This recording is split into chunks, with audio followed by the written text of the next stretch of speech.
जय हिंद। Welcome to my YouTube channel Rishi online classes. दोस्तों, आज के हम इस वीडियो में जीव विज्ञान को हम लोग पढ़ेंगे। हमारा जीव विज्ञान क्या होता है और जीव विज्ञान से संबंधित यहाँ पर जितने भी इम्पोर्टेंट क्वेश्चन और पॉइंट होंगे उसे मैं आप लोगों को इस वीडियो पर बताऊंगा।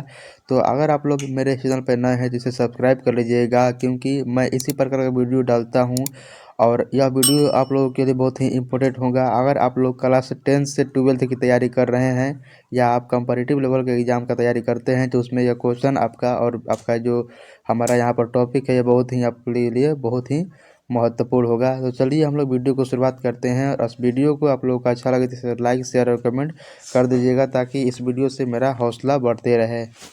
देखिए, आज हम लोग पढ़ेंगे जीव विज्ञान के बारे में, यानी हमारा जीव विज्ञान क्या होता है। तो जीव विज्ञान क्या होता है कि जीव विज्ञान के अंतर्गत हम लोग जीव जंतुओं का अध्ययन करते हैं और जीव जंतुओं में हमारा यहाँ पर क्या होता है कि सजीव शामिल होते हैं। सजीव हमारा कहने का मतलब क्या है कि जैसे हम लोग मानव हो गए, मनुष्य, यानी जैसे आप लोग होते हैं, आप लोग चलते फिरते हैं, ठीक। और एक होता है हमारा कौन, पादप। पादप जो होता है उसको हम लोग पादप को क्या बोलते हैं, पेड़ पौधे बोलते हैं। लेकिन हम में और पेड़ पौधों में अंतर होता है। हम लोग अपनी क्रियाकलाप पूरी तरह से स्थान परिवर्तन करके कर सकते हैं, लेकिन पादप अपनी स्थान परिवर्तन करके कार्य नहीं कर सकते हैं, ठीक है। तो इसी प्रकार हम लोग वीडियो जो यहाँ पर जो हमारा जीव विज्ञान होता है, जीव विज्ञान को हम लोग यहाँ पर दो भागों में बांटते हैं। पहला हमारा कौन सा हो गया, जंतु विज्ञान, और दूसरा हमारा हो गया पादप विज्ञान। अब इसमें हम लोग देखते हैं कि जो जीव विज्ञान है उसे पिता किससे कहा जाता है। तो जीव विज्ञान के पिता अरस्तु को कहा जाता है। आप लोग इसे ध्यान रखेंगे, जीव विज्ञान के पिता अरस्तु को कहा जाता है और पादप विज्ञान के जो पिता हैं उन्हें हम लोग थियोफ्रेडस के जानते हैं। तो यहाँ पर हमारा पॉइंट क्लियर हो गया कि जीव विज्ञान के पिता कौन है, तो हमारा अरस्तु हो गया। और जीव विज्ञान को कितने भागों में बांटा गया है, तो दो भागों में बांटा गया है। पहला हमारा यहाँ पर हो गया जंतु विज्ञान, दूसरा हमारा हो गया पादप विज्ञान। आप लोग इसे ध्यान रखेंगे। अब हमारा क्या है कि जीव विज्ञान जो हम लोग पढ़ते हैं इसमें हम लोग सबसे पहले पढ़ते हैं कोशिका के बारे में, क्योंकि मानव शरीर की जो सबसे छोटी और क्रियात्मक इकाई है वो हमारी कोशिका है। तो हम लोग जब पढ़ते हैं तो इसे हम लोग छोटे बिंदु से लेकर और हम लोग बड़े बिंदु पर बढ़ते हैं, ठीक है। तो इसके अनुसार हमारे शरीर में सबसे छोटा अंग क्या होता है, कोशिका होता है, ठीक है। तो कोशिका के बारे में हम लोग पढ़ेंगे और कोशिका से रिलेटेड यहाँ पर बहुत कुछ हम लोग देखेंगे। चलिए यहाँ पर पॉइंट को हम लोग शुरू करते हैं। पहला में हमारा पॉइंट है कोशिका। कोशिका को हम लोग अंग्रेजी में सेल बोलते हैं। सेल कहने का मेरा यहाँ पर मतलब किसी बैटरी से नहीं है, जो इलेक्ट्रॉनिक और यहाँ पर मोटर मशीन में प्रयोग किए जाते हैं, ठीक है। तो कोशिका जो है, कोशिका यह क्या है कि मानव शरीर की सबसे छोटी इकाई है। और कोशिका की खोज रॉबर्ट हुक नाम का एक व्यक्ति था, जिसने 1665 ईस्वी में कोशिका की खोज किया था। आप लोग इसे ध्यान रखेंगे और यह क्वेश्चन बहुत बार एग्जाम में पूछा जाता है कि कोशिका की खोज किसने किया था। तो कोशिका की खोज यहाँ पर किया था हमारा रॉबर्ट हुक, और यह कब किया था, 1605 ईस्वी में किया था। आप लोग इसे ध्यान रखेंगे, यह क्वेश्चन बहुत ही इंपॉर्टेंट है, ठीक है। अब हम लोग थोड़ा समझते हैं यहाँ पर कहानी इसके बारे में कि कोशिका की खोज किस प्रकार से हुआ था। तो कोशिका का हमारा जो खोज किया था, हमारे रॉबर्ट हुक नाम का एक भाई थे जिसने कोशिका की खोज किए थे 1605 ईस्वी में। यह कार्य की कोशिका, यानी जो पेड़ पौधे होते हैं, पेड़ पौधे में यह अपना एक दिन बगीचे में काम कर रहे थे, ठीक। बगीचे में काम करने के दौरान इसने अपने पेड़ के जो छाल होते हैं, पेड़ के छालों में कुछ काम उसको काट रहे थे। उसे काटने के बाद इनके दिमाग में आया कि यह क्या चीज़ है, और इसे देखने की इन्होंने कोशिश किया। जब इन्होंने अपने द्वारा ही बनाए गए यहाँ पर माइक्रोस्कोप से स्कोप से इसे पता लगाया, तो इनको कुछ यहाँ पर आप लोग जो देखते हैं मकड़ी, मधुमक्खी का छाता, उसके आकार का यहाँ पर कुछ इनको शेप दिखा। उन्होंने इसे सेल नाम दिया था, ठीक। तो सेल नाम दिया था इनका। सेल कहने का तात्पर्य था कोशिका। आप लोग इसे ध्यान रखेंगे। लेकिन जब रॉबर्ट हुक ने इस कोशिका का खोज किया था तो यह कोशिका मरी हुई कोशिका थी। आप लोग इसे ध्यान रखेंगे। उसके बाद यह जैसे जैसे कहानी हमारे आगे बढ़ते गया, वैसे वैसे वैज्ञानिक आते गए और विकास होते गया। जैसे पहले जो हमारा समय था वह समय आज के दौरान हमारा बहुत चेंज है, यानी हम लोग पहले किस प्रकार से अपना जीवन व्यतीत करते थे और आज के समय में हमारा जीवन कितना मतलब अच्छा है या कितना ख़राब है, इससे बात को आप लोग अंदाज़ा लगा सकते हैं। तो जैसे जैसे समाज में यानी विकास होते जाता है, वैसे वैसे प्रक्रियाएं बढ़ती ही जाती है। तो जब मृत कोशिका का खोज हो गया था तो उसके बाद हमारे और भी वैज्ञानिक आए और उन्होंने यहाँ पर अपना अपना अलग अलग प्रस्ताव दिया। अब हम लोग समझते हैं कि जब यानी जीवित जब कोशिका का हमारा खोज होने वाला था, उसके बारे में हम समझते हैं कि जीवित कोशिका का खोज किसने किया था। तो इसके बाद रॉबर्ट हुक नाम का जो व्यक्ति था, उसके बाद एक व्यक्ति हमारा आया था Leeuwenhoek, Antonie van Leeuwenhoek. Antonie van Leeuwenhoek ने यहाँ पर जीवित कोशिका की खोज किया था, आप लोग इसे ध्यान रखेंगे। अगर आपसे क्वेश्चन पूछता है कि जीवित कोशिका की खोज किसने किया था, जीवित कोशिका का खोज किसने किया था, तो 1674 ईस्वी में, 1674 ईस्वी में एंटोनी वेन लीवेनहुक नाम का एक आदमी था और इसने जीवित कोशिका की खोज किया था। और इस एंटोनी वेन लीवेनहुक को हम लोग माइक्रोबैक्टीरियन के यानी पिता के हम लोग नाम से जानते हैं, यानी सूक्ष्म जीव के पिता जो हम लोग मानते हैं, उससे हम लोग किसे मानते हैं, एंटोनी वेन लीवेनहुक को मानते हैं। आप लोग इसे ध्यान रखेंगे। अब जो हमारे यहाँ पर लीवेनहुक नाम का एक भाई था, उसने कोशिका का जब जीवित कोशिका खोज कर दिया था, तो इसके बाद और वैज्ञानिक है, और इस वैज्ञानिक ने बताया कि मानव शरीर का जितना भी मतलब कि विकास हुआ है वह कोशिकाओं से होकर बना है। यानी मनुष्य का जो शरीर होता है या जीव जंतुओं का जो शरीर होता है वो कोशिकाओं से मिलकर बना हुआ है। तो इसने कोशिका का एक सिद्धांत दिया, यानी कोशिका का एक तरफ से आप बोलिए कि इसको स्टेटमेंट दिया, इसको नियम बताया कि मतलब कि कोशिका है तो यह क्या चीज़ है और इसका जीवन में हमारे क्या महत्वपूर्ण कार्य हैं। तो यहाँ पर हमारा कोशिका का सिद्धांत देखते हैं कि कोशिका का सिद्धांत किसने दिया था। तो कोशिका का सिद्धांत दिया था यहाँ पर स्लाइडन एवं सवान नाम के दो व्यक्ति थे। स्लाइडन यहाँ पर अपना दिया था कब, 1938 ईस्वी में, 1938 ईस्वी में इसने अपना सिद्धांत दिया था। और सवान नाम का जो व्यक्ति था उसने 1939 ईस्वी में अपना दिया था यहाँ पर सिद्धांत। आप लोग इसे ध्यान रखेंगे।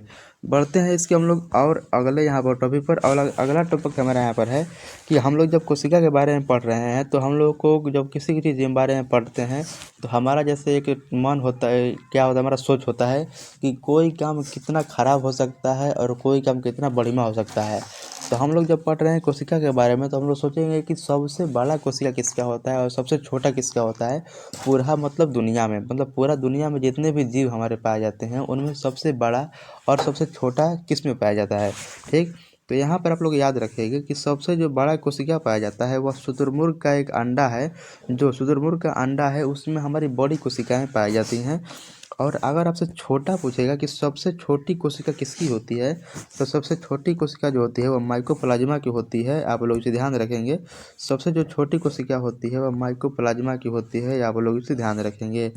ये तो हमारा हो गया जो हम लोग पूरे यहाँ पर विश्व के बारे में देख रहे थे, यानी विश्व में जितने भी जीव जंतु पाए जाते हैं। ठीक, अब हम लोग देखते हैं कि मानव में सबसे बड़ा और मानव में सबसे छोटा क्या है। ठीक, मानव में सबसे बड़ा और मानव में सबसे लंबा बड़ा क्या है। ठीक है, इसमें हम देखते हैं। तो अगर आपसे क्वेश्चन पूछेगा कि मानव में सबसे बड़ी जो कोशिकाएं पाई जाती हैं वो किस में पाई जाती हैं, तो यहाँ पर आप लोग बताइएगा कि फीमेल का जो ओवम होता है, यानी जो अंडाणु होता है, फीमेल के अंडाणु की जो कोशिकाएं होती हैं वो सबसे बड़ी होती हैं। आप लोग इसे ध्यान रखेंगे। अगर फीमेल में पूछेगा तो उनका अंडाणु जो उनका ओवम होता है उनका सबसे बड़ा कोशिका होता है। आप लोग इसे ध्यान रखेंगे। लेकिन मानव में जब आपसे छोटा पूछेगा तो मानव में सबसे छोटा स्पर्म पाया जाता है और उसके अंदर की कोशिकाएं सबसे छोटी होती है। स्पर्म को हम लोग शुक्राणु बोलते हैं। आप लोग इसे ध्यान रखेंगे। यह जो शुक्राणु है हमारा नर जननांग का काम करता है, यानी नर युग्मक है। आप लोग इसे ध्यान रखेंगे। ठीक, तो हम लोगों ने यहाँ पर सबसे बड़ा और सबसे छोटा यहाँ पर पढ़ लिए। हम लोग यहाँ पर सबसे बड़ा और सबसे छोटा पढ़ लिए हैं। और यहाँ पर हम लोग पढ़ते हैं कि सबसे लंबा कोशिका कहाँ पर है और यह किस में है। तो मानव में सबसे लंबी कोशिका जो है वह तंत्रिका न्यूरॉन है, यानी हम लोगों के मस्तिष्क से नीचे की ओर यहाँ पर कुछ नसें गई हुई रहती हैं जो हमारे यहाँ पर हमारे जो निचले हिस्से हैं वहाँ पर एक होता है हमारे हड्डी के समान संरचनाएं वहाँ तक जुड़ी रहती हैं। तो हम लोग सबसे जो लंबी कोशिकाएं होती हैं वो तंत्रिका न्यूरॉन की होती हैं। और यह क्वेश्चन बहुत बार पूछा जाता है कि सबसे बड़ी कोशिका, सबसे जो लंबी कोशिका है वह किसका है। तो आप लोग इसका आंसर बताइएगा कि सबसे जो लंबी कोशिका है वह तंत्रिका न्यूरॉन की है। आप लोग इसे ध्यान रखेंगे। बढ़ते हैं अगले अगले यहाँ पर टॉपिक और अगला टॉपिक हमारा यहाँ पर है। अब हम लोग देखते हैं कि जो पुनर्निर्माण, पुनर्निर्माण का मतलब क्या होता है कि किसी काम को फिर से करना, उसे फिर से निर्माण करना या उसे फिर से बनाना। ठीक है, तो यहाँ पर हम लोग समझते हैं। ठीक, अब हमसे अगर कुछ क्वेश्चन आपसे कोई पूछता है कि जैसे मान लीजिए कि हम अगर किसी का घर बना रहे हैं तो किसी का घर हम लोग कितना जल्दी बना सकते हैं या किसी का घर हम लोग कितना देर से बना सकते हैं। तो ठीक इसी प्रकार हम लोग पढ़ रहे हैं क्या, कोशिका के बारे में। तो हम लोग पढ़ रहे हैं इसमें क्या, पुनर्निर्माण यानी निर्माण के बारे में हम लोग पढ़ रहे हैं। तो हम लोग पढ़ेंगे यहाँ पर कि सबसे तेज़ी से निर्माण यानी सबसे तेज़ी से कोशिका विभाजन कहाँ पर होता है, और सबसे यानी लो यहाँ पर लो में कोशिका विभाजन कहाँ पर होता है, यानी सबसे तेज़ कोशिका विभाजन कहाँ होता है और सबसे कम कोशिका विभाजन कहाँ होता है, इसके बारे में हम लोग समझते हैं। तो यहाँ पर जो हमारा है कि सबसे तेज़ी से जहाँ कोशिका विभाजित होता है उसका हम लोग नाम बताएंगे लीवर। यानी आपके लीवर में कोई अगर चाकू मार दिया है, यानी आपके लीवर को कोई काट दिया है, थोड़ा उसमें खरोच आ गया है, तो वह क्या होती है कि वहाँ की कोशिकाएं इतनी डिवाइडेड होती है कि वह अपने आप से ही उसे स्वतः निर्माण कर सकती है। आप लोग इसे ध्यान रखेंगे। ठीक, दूसरे नंबर पे हमारा टॉपिक यहाँ पर है कि सबसे कम कोशिका विभाजन कहाँ पर होती है। तो सबसे जो कम कोशिका विभाजन होता है हमारा यहाँ पर ब्रेन में होता है। आप लोग इसे ध्यान रखेंगे। इसीलिए जो हमारा जो यहाँ पर पुलिस विभाग का जो उसमें फोर्स होते हैं, यानी उसमें जो कार्यरत होते हैं, वो सब हमें क्या बोलते हैं कि हेलमेट लगाने के लिए हमें यहाँ पर सलाह देते हैं। हेलमेट लगाने के लिए सलाह इसलिए देते हैं क्योंकि हमारा जो मस्तिष्क है उसमें कोशिकाएं विभाजन नहीं होती है और वहाँ पर चोट लगने से हमें तुरंत मृत्यु प्राप्त हो सकती है। इसलिए हमें हेलमेट लगाना ज़रूरी है। कब? जब हम लोग किसी वाहन को चला रहे हैं तब। ठीक है, बढ़ते हैं आगे। और यहाँ पर एक साइड से हमारा क्वेश्चन है, यहाँ पर मैं इसे अपने द्वारा लिखा हूँ कि जीने का अधिकार हमें कौन देता है, यानी सब भारतीय संविधान का वह कौन सा अनुच्छेद है जो जीवन से संबंधित यहाँ पर रिलेटेड है यानी संबंधित है। तो वहाँ पर वो अनुच्छेद 21 है, आप लोग से ध्यान रखेंगे। और इसी के तहत हमारा जो पुलिस होता है वो हमें मरने से बचाने के लिए हमें हेलमेट पहनने के यहाँ पर सलाह देता है। आप लोग इसे ध्यान रखेंगे। बढ़ते हैं अगले टॉपिक की ओर। तो अगला टॉपिक यहाँ पर हमारा है कि हमारा जो कोशिका होता है, कोशिका का झिल्ली होता है। कोशिका के क्या होता है कि झिल्ली होता है। आप लोग ध्यान रखेंगे। कोशिका क्या होता है हमारा, एक झिल्ली होता है। जैसे आप लोग कहीं सब्जी उब्जी लेने जाते होंगे तो वहाँ पर जब आपका सब्जी ज़्यादा हो जाता होगा तो आप लोग बोलते हैं कि इसमें एक और चमकीला दे दीजिए क्योंकि यह चमकीला फट सकती है, यह चमकीला फट सकती है। आप लोगों ने कभी गेस किया होगा, कभी आप लोग आलू भांटा टमाटर कुछ भी ले जाते होंगे तो कभी उसमें ज़्यादा वजन होने के चलते वो चमकीलाएँ यानी जो आपका पॉलीथीन होता है वो फट जाता है। ठीक, तो इसी प्रकार से हमारा जो कोशिका है, कोशिका के अंदर हमारे बहुत सारे कोशिकांग पाए जाते हैं, यानी कोशिका के और सारे अंग पाए जाते हैं। तो इसी कोशिका के अंग जो पाए जाते हैं उनकी बाहर से सुरक्षा के लिए हमारा एक आवरण लगा रहता है, उससे हम लोग कोशिका झिल्ली कहते हैं।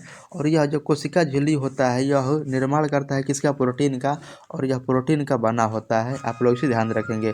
कोशिका झिल्ली क्या होता है कि कोशिका का हमारा बाहरी आवरण होता है और उसे सुरक्षा के रूप में काम करता है। ठीक, अब पढ़ते हैं। जो कोशिका झिल्ली होता है हमारा वो अर्धपरागमय होता है, यानी वो सेमी परमेबल होता है। ठीक, कोशिका की जो झिल्ली होती है वो सेमी परमेबल होती है, यानी वो अर्धपरागमय होती है। यहाँ पर अर्धपरागमय का मतलब यह हुआ कि जो हमारा कोशिका झिल्ली है वह कोशिका झिल्ली हमारे जो बाहर से वातावरण है, यानी जो बाहर से हमारी कुछ ऐसी जीवाणु बैक्टीरिया या कुछ ऐसे हानिकारक हमारी हवाएं हैं, प्रदूषण जो फैलाती हैं हमें, जो मुक्त रूप से हमें बीमार कर सकती हैं, उससे हमको बचाता है कौन, हमारा कोशिका झिल्ली।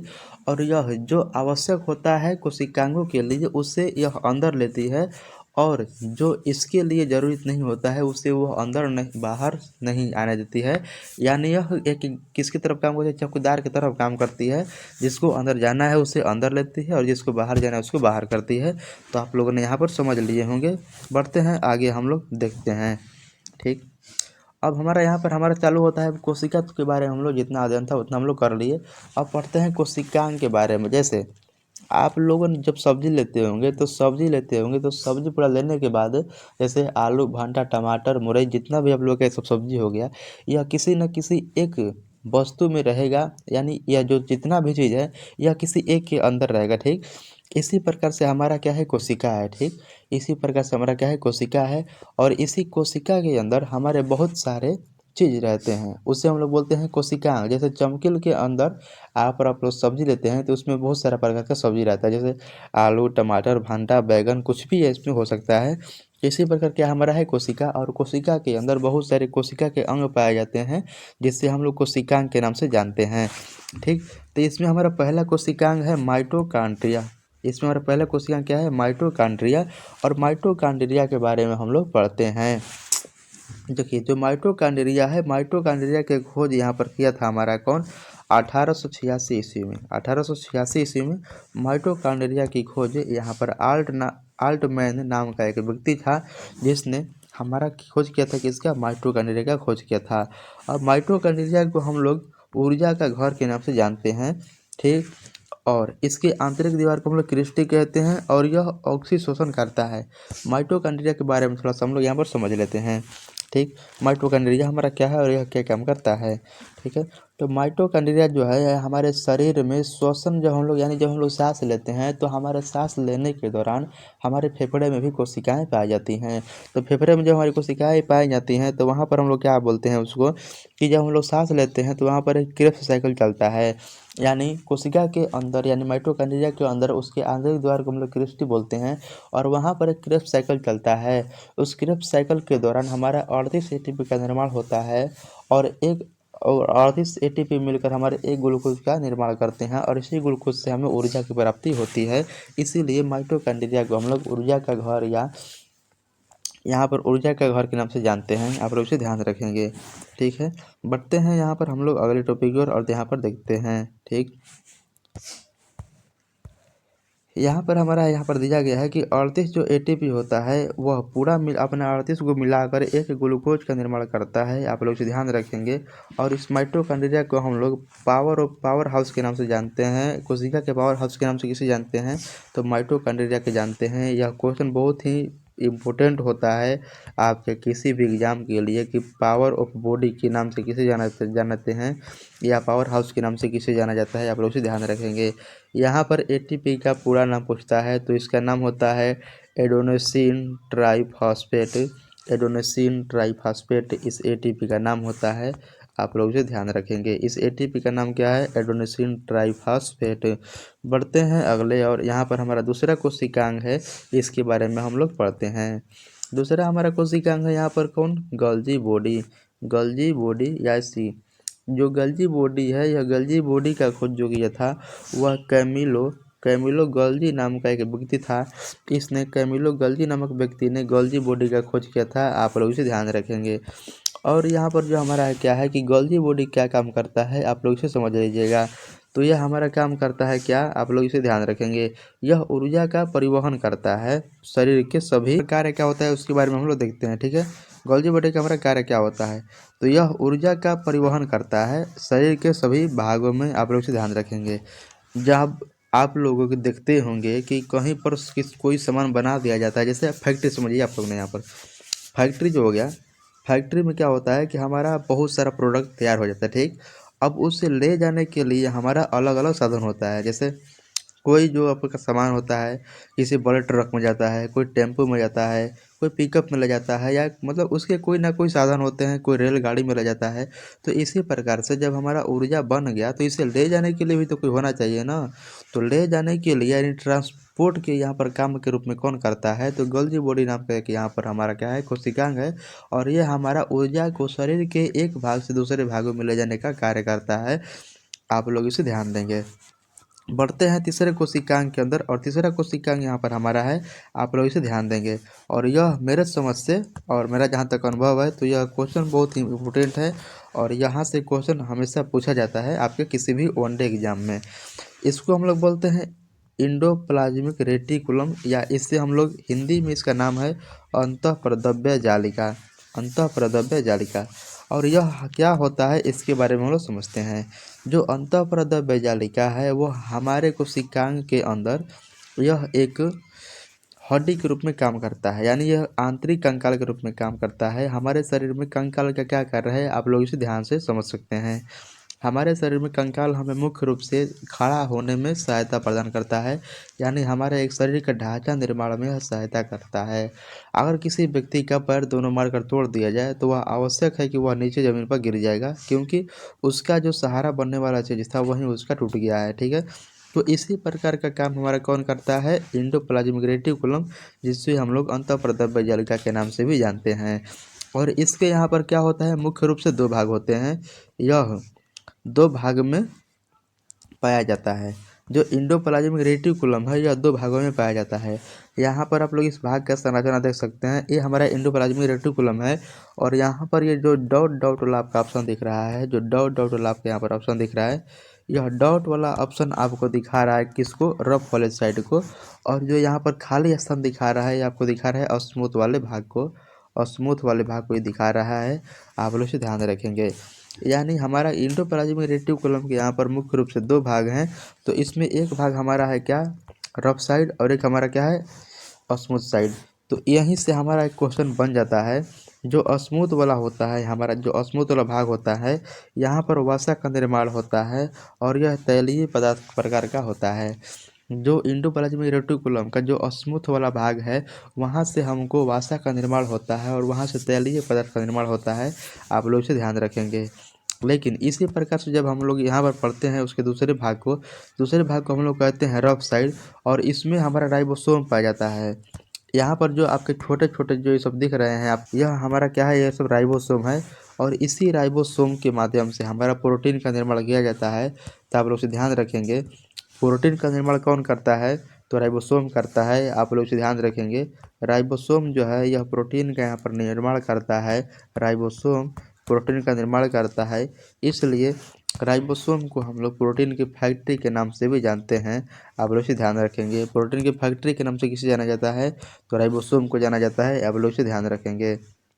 यहाँ पर आपके नोट में लिख कर दिया गया है कि राइबोसोम प्रोटीन बनाने का कार्य करता है, अतः इसे प्रोटीन के फैक्ट्री के नाम से भी जानते हैं। आप लोग इसे ध्यान रखेंगे। अब देखते हैं यहाँ पर जो हमारा राइबोसोम है, जो प्रोटीन हमारा निर्माण का काम करता है, तो राइबोसोम जो है वो मुख्य रूप से दो प्रकार के होता है। यहाँ पर हमारा पहला हो जाएगा यहाँ पर 70S जो हो गया, यानी ये छोटे प्रकार के हो गया। तो ये छोटे प्रकार का जो हमारा क्या है कि राइबोसोम पाया जाता है, वह प्रोकैरियोटिक कोशिका में पाया जाता है। आप लोग ध्यान रखेंगे। वह प्रोकैरियोटिक कोशिका में पाया जाता है। आप लोग ध्यान रखेंगे। यहाँ पर जो हमारा प्रोकैरियोटिक कोशिका है यह 70S इसमें पाया जाता है। आप लोग ध्यान रखेंगे। लेकिन यहाँ पर हमारा क्या है कि जो 80S कोशिकाएँ होती हैं वहाँ पर हमारा कौन पाया जाता है, आप उसे ध्यान रखेंगे। तो 80S प्रकार की जो राइबोसोम होता है वह यूकेरियोटिक कोशिकाएँ पाई जाती है। आप लोग इसे ध्यान रखेंगे। बढ़ते हैं अगले क्वेश्चन की ओर। और अगला यहाँ पर हमारा क्या है, अगला यहाँ पर हमारा टॉपिक है सेंट्रोसोम। सेंट्रोसोम का जो खोज किया था वह बोबरी नाम का एक विज्ञानी था। इसने सेंट्रोसोम की खोज किया था। आप लोग इसे ध्यान रखेंगे। सेंट्रोसोम का जो मुख्य रूप से काम होता है उसका काम होता है कोशिका का विभाजन करना। इसका मुख्य रूप से कार्य होता है पुनर्निर्माण करना। आप लोग इसे ध्यान रखेंगे। यहाँ पर हमारा क्या है, सेल डिवीजन यानी कोशिका का विभाजन कार्य। इसको हम लोग देखते हैं। यहाँ पर हमारे नोट में दिया गया है कि सबसे ज़्यादा कोशिका विभाजन मस्तिष्क ब्रेन में नहीं होता है।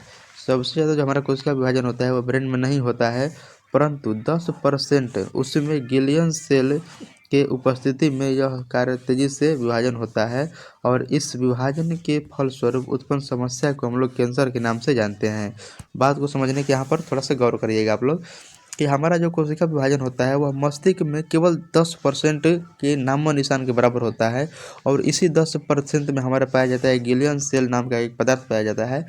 और इसके वजह से यहाँ पर कोशिका जो विभाजन होता है वो बहुत तेज़ी से होने लगता है, और जब कोशिका विभाजन तेज़ी से होने लगता है तो वहाँ पर हमके क्या हो जाता है, एक कैंसर के रूप में हो जाता है। आप लोग इसे ध्यान रखेंगे। उसे कैंसर को हम लोग कहते हैं। कैंसर हमारा बहुत प्रकार से होता है, जो हो सकते हैं जैसे ब्लड कैंसर हो गया, त्वचा कैंसर हो गया, और आंतरिक जो यहाँ पर क्या हो गया, कैंसर हो गया। आप लोग इसे ध्यान दे सकते हैं। अब यहाँ पर हमारा है कि सबसे ज़्यादा जो कोशिका विभाजन होता है वह लीवर में होता है। इसको हम लोग यहाँ पर कुछ समय पहले पढ़ चुके हैं। आप लोग इसे ध्यान देंगे। 5वें नंबर यहाँ पर हमारा कोशिकांग है, इसे हम लोग वेक्यूल्स कहते हैं। 5वें नंबर जो कोशिकांग है यहाँ इसको हम लोग वेक्यूल्स कहते हैं। हिंदी में इसे हम लोग रसधानी के नाम से जानते हैं। यहाँ पर रस से ही मालूम पड़ रहा है कि रस यानी कुछ अलग चीज़ ही यहाँ पर होगा। ठीक है। तो रसधानी का मुख्य रूप से जो काम होता है वह क्या होता है, इसे समझने की कोशिश करिए। यह जल संग्रह का कार्य करता है, जो पादप कोशिका में अधिक मात्रा में पाया जाता है, क्योंकि मनुष्य एवं जीव जंतु की तुलना में पादप कोशिका को अधिक पानी का आवश्यकता होती है। ठीक है। इसको मैं आप लोग शॉर्ट तरीके से हम उनको समझा दे रहे हैं। व्हीक्यूल्स जो होता है वो मुख्य रूप से हमारा काम करता है, यह जल संग्रह का कार्य करता है। ठीक, जल संग्रह का ही काम करता है। तो आप लोग मुझे बता सकते हैं इस कमेंट बॉक्स में कि पादप में और मनुष्य में सबसे बड़ा यानी अपने आकार और स्थिति के अनुसार सबसे बड़ा कौन है और सबसे ज़्यादा ऊर्जा की आवश्यकता किसको होती है, आप लोग इसे बता सकते हैं। ठीक है, तो सबसे ज़्यादा क्या होता है कि पादप को ज़रूरत होती है पानी की, क्योंकि पादप एक जगह पर रहता है और उसे एक ही जगह से अपने सभी क्रियाकलाप को करना होता है, जो कि मनुष्य जो होता है वह बहुत कम मात्रा में उसको पानी चाहिए होता है पेड़ पौधे की तुलना में। इसलिए राजधानी जो होता है वह मनुष्य में छोटा होता है, परंतु वो पादप में बड़ा होता है। यही बात यहाँ पर आप लोगों को समझाया गया है, आप लोग समझ सकते हैं। यहाँ पर हमारा है कि यह मानव में क्या होता है, छोटा पाया जाता है। आप लोग से ध्यान रखेंगे, मानव में छोटा पाया जाता है कौन, वैक्यूल्स, यानी जिसको हम लोग रसधानी बोलते हैं, वह मानव में छोटा पाया जाता है। चलिए बढ़ते हैं आगे हम लोग। दूसरा यहाँ पर हमारा क्या है, कोशिकांग है। दूसरा कोशिकांग जो हमारा है केंद्रक। केंद्रक को हम लोग न्यूक्लियस के नाम से जानते हैं। और केंद्रक का खोज किया था यहाँ पर रॉबर्ट ब्राउन। आप लोग से ध्यान रखेंगे, क्वेश्चन ऐसे पूछता है कि केंद्रक का खोज किसने किया था, तो केंद्रक का जो खोज किया था वह रॉबर्ट ब्राउन नाम का एक व्यक्ति था और इसने कोशिका का खोज किया था। आप लोग से ध्यान देंगे। ठीक, तो ब्रेन ऑफ सेल न्यूक्लियस इसको कहा जाता है। जैसे हमारे शरीर में जो कोशिका होती हैं, कोशिकाओं के अंदर बहुत प्रकार के कोशिकांग पाए जाते हैं। इन सभी कोशिकाओं की तरफ से कहिए कि वो सबका मेन है कौन, कोशिका का जो हमारा यहाँ पर केंद्रक है वह सबसे मेन है। इसीलिए हम लोग ब्रेन ऑफ सेल के नाम से किसे जानते हैं, कोशिका को जानते हैं, यानी कोशिका के मस्तिष्क के नाम से किसे जानते हैं, तो हम लोग केंद्रक को जानते हैं। आप लोग से ध्यान देंगे। इसी केंद्रक के अंदर डीएनए पाया जाता है, जो आने वाली संतति का निर्माण इसी पर निर्भर होता है। जो कोशिका होता है, कोशिका के अंदर हमारा पाया जाता है केंद्रक, और इसी केंद्रक के अंदर पाया जाता है डीएनए, और इसी डीएनए के अंदर पाया जाता है जीन। और यही जो डीएनए है, वही डीएनए हमारा क्या है कि हम जो है नहीं, हमारा लड़का होगा तो वह किस प्रकार का होगा, और वो लड़का होगा कि लड़की होगा, यही सब काम इसका डिसाइड कौन करता है, यह डीएनए करता है। यानी माता पिता के गुण उसमें कितने प्रकार से मिलेंगे और क्या नहीं मिलेगा, यही कौन करता है, हमारा डीएनए इसका काम करता है। आप लोग इसे ध्यान रखेंगे। ठीक है, बढ़ते हैं अगले यहाँ पर। और अगला यहाँ पर हमारा यहाँ पर क्या है कि कोशिकांग है अगला। इसका नाम हमारा क्या है, लाइसोसोम। लाइसोसोम इसको हम लोग कहते हैं लाइसोसोम। इसके बारे में हम लोग पढ़ते हैं। ठीक है, लाइसोसोम क्या होता है मैं इसको आप लोग को बता देता हूँ। ठीक है, जब हमारा क्या होता है कि कहीं कट जाता है, ठीक, कट जाता है या कहीं हम लोगों को घाव लग जाता है, घाव लगने के बाद वहाँ पर खून जम जाता है कुछ देर के बाद, और खून जमने के बाद थोड़ा सा वो ब्लैक टाइप का हो जाता होगा, आप लोग यहाँ पर गौर किए होंगे। और जो वो ब्लैक टाइप का हो गया है, वह जो पूरा प्रक्रिया यहाँ पर कर रहा है वह लाइसोसोम कर रहा है, क्योंकि यह मृत कोशिकाओं को पहचानने का काम करता है। हम लोग कहीं किसी को चोट पहुँचा देते हैं तो वहाँ की कोशिकाएं मर जाती हैं, और उन्हें जगह से एक जगह से दूसरी जगह यहाँ पर हटाने का जो काम करता है, उसे सड़ाने गलाने के जो काम करता है वह लाइसोसोम करता है। आप लोग इसे ध्यान देंगे, यह बात बहुत प्रैक्टिकली है। आप लोग इसे अपने से ही अनुभव कर सकते हैं, क्योंकि लगभग सभी लोगों को चोट कहीं ना कहीं लगा होता है और उस बात से लोग परिचित हो सकते हैं। ठीक, तो लाइसोसोम यहाँ पर क्या होता है कि लाइसोसोम की जो खोज किया था, लाइसोसोम का जो खोज किया था उसका नाम था यहाँ पर डी डुबे। डी डुबे, डी डुबे नाम का एक व्यक्ति था, इसने लाइसोसोम की खोज किया था। आप लोग इसे ध्यान रखेंगे। ठीक है, यह जल अपघटन एंजाइम बनाता है, यानी जो कोशिका है, कोशिकाओं के अंदर जल अपघटन एंजाइम को बनाता है। ठीक, यह अपने ही शरीर की सभी कोशिकाओं को खा जाता है, अतः इसे आत्म हत्या की थैली, यहाँ पर गलती लिखा गया है, थैली के नाम से जानते हैं। आप लोग इसे ध्यान रखेंगे। ठीक, तो लाइसोसोम जो है इसकी खोज डी डुबे नाम का एक वैज्ञानिक था, उसने किया था। और लाइसोसोम क्या होता है कि यह अपने शरीर की कोशिकाओं को मार के खाने का काम करता है, अतः इसे आत्महत्या की थैली के नाम से भी जानते हैं। आप लोग इसे ध्यान देंगे। अगर आपसे क्वेश्चन पूछता है कि इनमें से किसी को आत्महत्या की थैली के नाम से जानते हैं, तो आप लोग इसे आंसर बताइएगा कि लाइसोसोम। लाइसोसोम को हम लोग यहाँ पर क्या बोलते हैं? लाइसोसोम को हम लोग बोलते हैं आत्महत्या की थैली के नाम से बोलते हैं, या हम लोग इसे एटम बम के नाम से भी जानते हैं। आप लोग इसे ध्यान रखेंगे, एटम बम के भी नाम से इसे जानते हैं। यह क्वेश्चन आपके लिए बहुत ही इंपॉर्टेंट है, अगर आप लोग किसी भी क्लास में पढ़ रहे हैं तो आप लोग इसे देख सकते हैं। ठीक, प्रोटोप्लाज्म। अब हम लोग आगे बढ़ते हैं और यहाँ पर हमारा दूसरा यहाँ पर टॉपिक है प्रोटोप्लाज्म। यह कोशिका को जिंदा रखता है, यह कोशिका को जिंदा रखता है। जैसे जो कोशिका, यह हमारा क्या है कि कोशिका है, कोशिका के अंदर हमारा पाया जाता है बहुत सारे कोशिका अंग। उन्हें जीवित रहने का यह काम करके कौन करता है? जीव द्रव्य। जीव द्रव्य क्या हमारा यहाँ पर अंदर दो चीज आता है, एक हमारा आता है कौन? कोशिका द्रव्य, और एक हमारा होता है केंद्रिका द्रव्य। कोशिका द्रव्य और केंद्रिका द्रव्य यहाँ पर होता है। तो जो जीव द्रव्य का जो नामकरण किया था उसका नाम क्या था? पुरकिंज था। और यह क्वेश्चन पूछा जाता है, आप लोग ध्यान रखेंगे। यह पानी का बना होता है, जो जीव द्रव्य है वो मुख्य रूप से पानी का बना होता है, और इसमें 95% पानी पाया जाता है। आप लोग इसे ध्यान रख सकते हैं। बढ़ते हैं अगले, नीचे में यहाँ पर दिया गया है कुछ इम्पोर्टेंट तथ्य आप लोगों को जो जानना जरूरी है। जब हमारे शरीर में 1% भी पानी की कमी होती है तब हमें प्यास का अनुभव होता है, तब हमें प्यास लगता है। लेकिन यही जब हमारे शरीर में 10% पानी की कमी हो जाती है तो हमें नींद हो, यहाँ पर क्या होता है? निधन हो जाता है, यानी कोई व्यक्ति मर जाता है। जैसे आप लोग कहीं कुछ ऐसे जगह पर घूमने के लिए चले ही जाएंगे जहाँ पर पानी की समस्याएं बहुत होगी, और आपको क्या होता है कि पानी नहीं मिल पाता है, तो आपको प्यास की अनुभव होती है। जब आप लोगों को प्यास की अनुभव थोड़ी भी होती है तब आप लोग यहाँ पर समझ सकते हैं कि आपको 1% पानी की आवश्यकता है, अतः आपको प्यास लग रही है। लेकिन किसी व्यक्ति को अगर मृत्यु हो गया है सब कुछ रहते हुए भी और उसे पानी नहीं मिला है, तो आप लोग समझिए कि उसके अंदर 10% पानी की कमी हो गया था, इस वजह से वह मृत्यु को प्राप्त हो गया था। आप लोग इसे ध्यान रखेंगे। और जीव द्रव्य जो है, जीव द्रव्य को इसने, एक व्यक्ति था उसने जीवन का आधार माना है। तो व्यक्ति का नाम क्या है? हक्सले है। हक्सले नामक वैज्ञानिक ने इसे जीवन के आधार के रूप में माना है।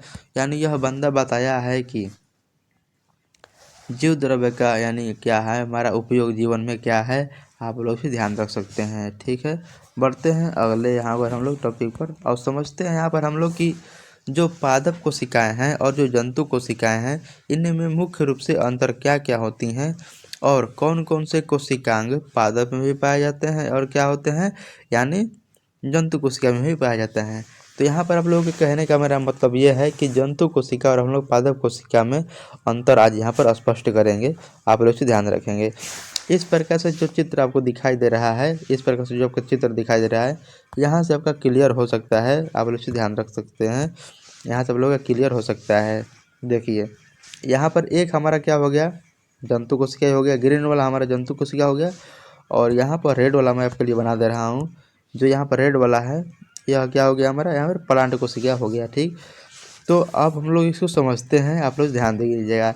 जो हमारा एनिमल सेल है यानी जंतु कोशिकाएं जो होती हैं वह क्या होती हैं? छोटी कोशिकाएं होती हैं। उसका आकार छोटा होता है और यह गोल होता है। इसमें जो हमारा रसधानी होता है वह छोटा होता है। रसधानी हमारा क्या होता है? छोटा होता है।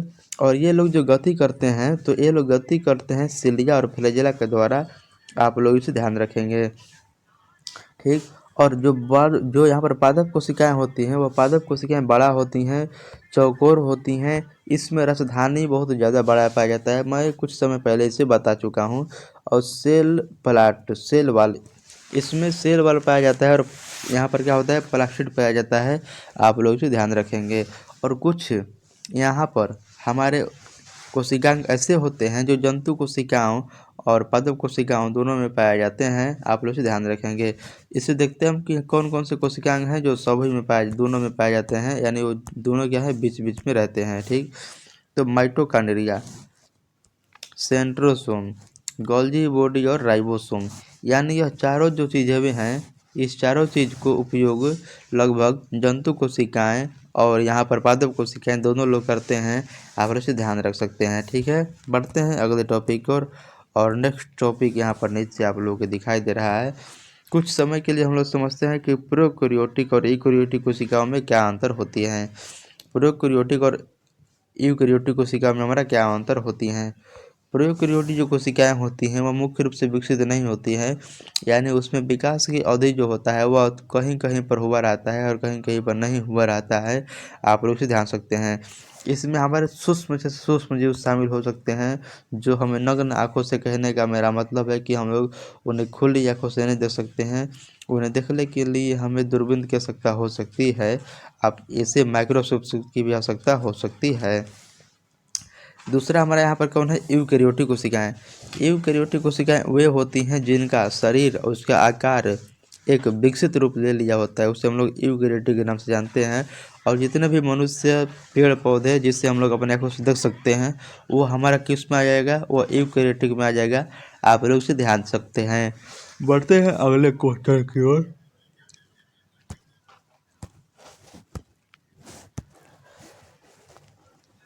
और यहाँ पर हम लोग कोशिका जो है, कोशिका को यहाँ पर दो भागों में बांट देते हैं। यहाँ से हम लोग कोशिका को दो भागों में बांट देते हैं, आप लोग ध्यान रखेंगे। पहले नंबर में हमारा आ जाएगा यहाँ पर प्रोकैरियोटिक। प्रोकैरियोटिक हमारा पहले नंबर में आ जाएगा, और दूसरे नंबर में हमारा कौन आ जाएगा, यहाँ पर यूकैरियोटिक। ठीक है, तो प्रोकैरियोटिक कोशिकाओं के बारे में हम लोग पहले पढ़ लेते हैं, उसके बाद पढ़ेंगे इसके बारे में, आप लोग से ध्यान रखेंगे। प्रोकैरियोटिक जो कोशिकाएँ होती हैं वह छोटा होता है, ठीक, और इसमें सभी एक कोशिकाएँ शामिल किए जाते हैं, यानी जितने भी एक कोशिकीय प्रकार के जीव होते हैं वह प्रोकैरियोटिक कोशिकाओं में पाए जाते हैं। ठीक, इसमें विशेष प्रकार के सूक्ष्म जीव शामिल होते हैं। यहाँ पर आपको नीचे में लिखा गया है कि इसमें विशेष सूक्ष्म जीव शामिल हैं। इसमें अपनी गतिशीलिया और फ्लैजेला के माध्यम से किया जाता है। आप लोग इसे ध्यान रखेंगे। ठीक है, और देखते हैं यहाँ पर हमारा कि इसमें माइटोकॉन्ड्रिया नहीं पाया जाता है, यह बीमारी को फैलाता है। मेरा कहने का यहाँ पर तात्पर्य यह है कि जो हमारी यानी प्रोकैरियोटिक जो कोशिकाएं होती हैं वह एक कोशिकीय होती हैं, ठीक, और एक कोशिकीय लगभग जितने भी जीव होते हैं वो सिलिया या फ्लैजेला के माध्यम से अपनी गति को करते हैं। और यह जो एक छोटी कोशिकीय जीव होते हैं वह मुख्य रूप से बीमारी को फैलाने का काम करते हैं, और यह हमारे शरीर में इस प्रकार से प्रवेश कर जाते हैं कि हमें थोड़ी भी अनुभव की नहीं होती है। आप लोग इसे ध्यान से देख सकते हैं। ठीक, अब हम लोग देखते हैं यहाँ पर कुछ महत्वपूर्ण, यहाँ पर हमारा इम्पोर्टेंट तथ्य दिया गया है कि कौन सी कोशिका केवल पादप में पाया जाता है। हम लोग पढ़ चुके हैं कि माइटोकॉन्ड्रिया, राइबोसोम, गोल्गी बॉडी और सेंट्रोसोम, यह चारों कोशिकांग पादप कोशिका और जंतु कोशिका दोनों में पाया जाता है। लेकिन हम लोग पढ़ते हैं कि वह कौन सा केवल कोशिकांग है जो किसमें पाया जाता है, जो पाया जाता है हमारा पादप में। यानी वह कौन सा कोशिकांग है जो हमारा पादप में पाया जाता है, तो यह हमारा क्या हो जाएगा, प्लास्टिड, जिसे हम लोग हिंदी में लौह बोलते हैं, अंग्रेजी में प्लास्टिड के नाम से जानते हैं। प्लास्टिड जो है वह मुख्य रूप से पाया जाता है पादप में। बढ़ते हैं यहाँ पर हम लोग आगे, और आगे यहाँ पर हमारा दिया गया है कि यह मुख्य रूप से 3 प्रकार के होते हैं। यह मुख्य रूप से 3 प्रकार के होते हैं, आप लोग इसे ध्यान रखेंगे। इस तीनों के प्रकार हम लोग पढ़ लेते हैं। ठीक, 3 जो प्रकार में हमारा क्या है, लवक है। लवक को हम लोग बोलते हैं प्लास्टिड, या इसमें हम लोग क्या बोलते हैं, लवक बोलते हैं। ठीक है, यह जो होता है यह केवल पादप में पाया जाता है, आप लोग इसे ध्यान रखेंगे। यानी पादप की कोशिकाओं में लवक पाया जाता है, आप लोग इसे ध्यान दे सकते हैं। ठीक है, पहला हमारा आ जाएगा यहाँ पर क्लोरोप्लास्ट, दूसरा हमारा आ जाएगा ल्यूकोप्लास्ट, तीसरा हमारा आ जाएगा क्रोमोप्लास्ट। इसे हम लोग हिंदी में बोलते हैं हरित लवक, अवर्णित लवक और वर्णित लवक, आप लोग इसे ध्यान रखेंगे। ठीक, क्लोरोप्लास्ट का जो काम होता है वह उसका काम होता है भोजन का निर्माण करना। भोजन का निर्माण करना किसका काम है, तो भोजन का निर्माण करना यहाँ पर हरित लवक का काम है, आप लोग इसे ध्यान दे सकते हैं। भोजन का जो निर्माण करता है वह हरित लवक नाम का जो लवक है इसमें वह भोजन निर्माण का काम करता है। ठीक, उसके बाद हमारा दूसरा जगह यहाँ पर ल्यूकोप्लास्ट। ल्यूकोप्लास्ट जब यहाँ से खाना बन गया है तो यहाँ पर इसे ला कर एक जगह इकट्ठा करने का काम कौन करता है? ल्यूकोप्लास्ट करता है। आप लोग इसे ध्यान दे सकते हैं। क्रोमोप्लास्ट क्या होता है कि जब खाना वाना बन गया है तो उसे एक अलग रूप से सजाने के लिए ये काम करता है अवर्णित लवक, और यह खाना में रंग डालने का काम करता है, यानी यह रंग प्रदान करता है। आप लोग इसे ध्यान दे सकते हैं। ठीक है, चलिए समझते हैं। नीचे में हमारा यहाँ पर दिया गया है। ठीक, अब देखते हैं कि कुछ पदार्थ हैं, जो कुछ वस्तुएं हैं, जो कुछ क्या हमारे हैं खाने योग्य चीज़ें हैं, उसके हम लोग कलर से संबंधित यहाँ पर कुछ जानकारी को लेते हैं। ठीक, यहाँ पर आप लोगों ने टमाटर का नाम सभी लोगों ने सुना होगा, जो लाल लाल होता है। तो टमाटर का रंग कैसा होता है? उसका रंग क्या होता है? लाल होता है। टमाटर का रंग जो लाल होता है वह लाइकोपीन के कारण होता है। आप लोग ध्यान रख सकते हैं। अगर आपसे क्वेश्चन पूछेगा कि टमाटर का लाल रंग किसकी वजह से होता है, तो टमाटर का लाल रंग लाइकोपीन के कारण होता है। आप लोग इसे ध्यान दे सकते हैं। ठीक है, यहाँ पर दूसरा हमारा है क्या? कैरोटीन। कैरोटीन से हमारा जो गाजर का रंग है थोड़ा सा गुलाबी टाइप का, तो गाजर का रंग किससे आता है? कैरोटीन से आता है। आप लोग इसे ध्यान रखते हैं। और चुकंदर आप लोगों ने खाया होगा। चुकंदर में जो हमारा रंग प्रदान किया जाता है वह बीटानोन के माध्यम से किया जाता है। आप लोग इसे ध्यान दे सकते हैं। ठीक, पीला जो रंग है वह ज़ैंथोफिल के कारण होता है। और पीला रंग क्या होता है? किसी चीज़ का एक फूल होता है या किसी चीज़ का एक फल होता है, उससे पीला रंग हो जाता है। ठीक है, आलू का जो हरा रंग होता है, वह कैलोनिन के कारण होता है। आप लोग इसे ध्यान दे सकते हैं। तो आलू का जो यहाँ पर रंग होता है वह कैलोनिन के कारण होता है। आप लोग इसे ध्यान दे सकते हैं। ठीक है, अब पादप कोशिका जो होती हैं वह चौकोर होती हैं। आप इसे ध्यान दे सकते हैं। पादप कोशिकाएं क्या होती है? चौकोर कोशिकाएं होती हैं। और जंतु कोशिकाएं क्या होती है? गोल कोशिकाएं होती है। आप लोग इसे ध्यान दे सकते हैं। तो जय हिंद। यहीं से हमारा वीडियो यहाँ पर समाप्त होता है। अगर आप लोग मेरे चैनल पर नए तो इसे आप लोग सब्सक्राइब कर लीजिएगा। और आप लोगों को वीडियो कैसा लगता है आप लोग इस मेरे चैनल पर बताइएगा, ताकि मैं आपके लिए अच्छा से अच्छा कंटेंट को बना सकता हूँ। तो अगर आप लोग मेरे इस PDF इसको लेना चाहते हैं तो मेरे डिस्क्रिप्शन बॉक्स में अपना नंबर दे दिया हूँ, वहाँ से आप लोग इस PDF को ले सकते हैं। और इसके नेक्स्ट वीडियो को हम लोग लेकर आएंगे। तो आप लोग भी अच्छे से रहिएगा और अपने पढ़ाई अच्छे से करिएगा। जय हिंद, जय भारत, वंदे मातरम।